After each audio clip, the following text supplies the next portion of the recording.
There are many ways to present information from StudioCode. There's certainly lots of data mechanisms that you can use to either report or export information.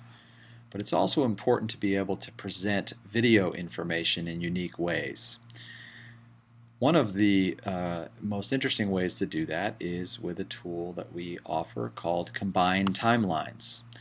Combining timelines allows you to put two timelines together in an end-to-end fashion, meaning that as the action in one timeline expires, the action picks up in a subsequent timeline. So I'll show you first what the two individual timelines might look like. In this case, you can see I've got action in a medical simulation space in a home setting. And in the second timeline that I have here, I've got the same actors in a slightly different space, which would be an emergency room setting. All right? And so as you can see here, as we go through the emergency room setting.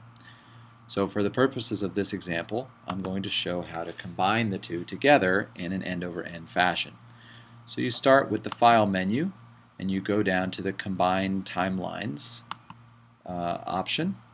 And then it's going to ask you to go and find the two timelines that you're interested in capturing. And in this case, I've got them already set aside here. And so I'm going to grab the first one, and I'm going to click Add Selection. And then I'm going to grab the second one and add that.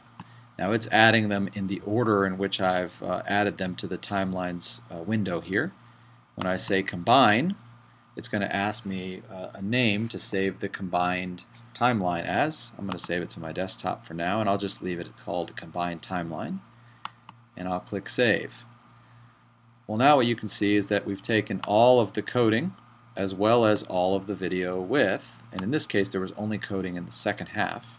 But as I scrub through the timeline in reverse, as you see, you can see that all the second half of this timeline is the second setting, and then the first half is the first setting.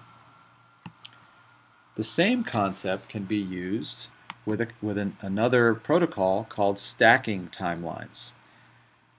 It's another way to put together multiple views or multiple timelines, except in this case it is typically used when you have multiple views of the same action and you want to combine them in a synchronous fashion. So the concept is quite similar. You'd open two timelines and then you would use this command here, which is called Stack Timeline Movies. The only difference between the two is that both movies must be opened before you initiate the stack, and you must move the playhead of both movies to whatever your synchronous point is. It uses the playhead as a way to synchronize the two. Your output from a stack timeline might look something like this, where in this case I've actually got 4 separate video angles that were captured from the same environment. And in this case, as I scrub the playhead, you can see that all 4 of these angles move together as one. Now I can change the formatting of these in terms of how they lay out, and I can change whether or not I want to see specific angles. So maybe I want to get rid of an angle or turn that angle back on and get rid of a different angle. I can also choose which audio feed is going to play, but aside from that, I'm looking at a unique timeline here.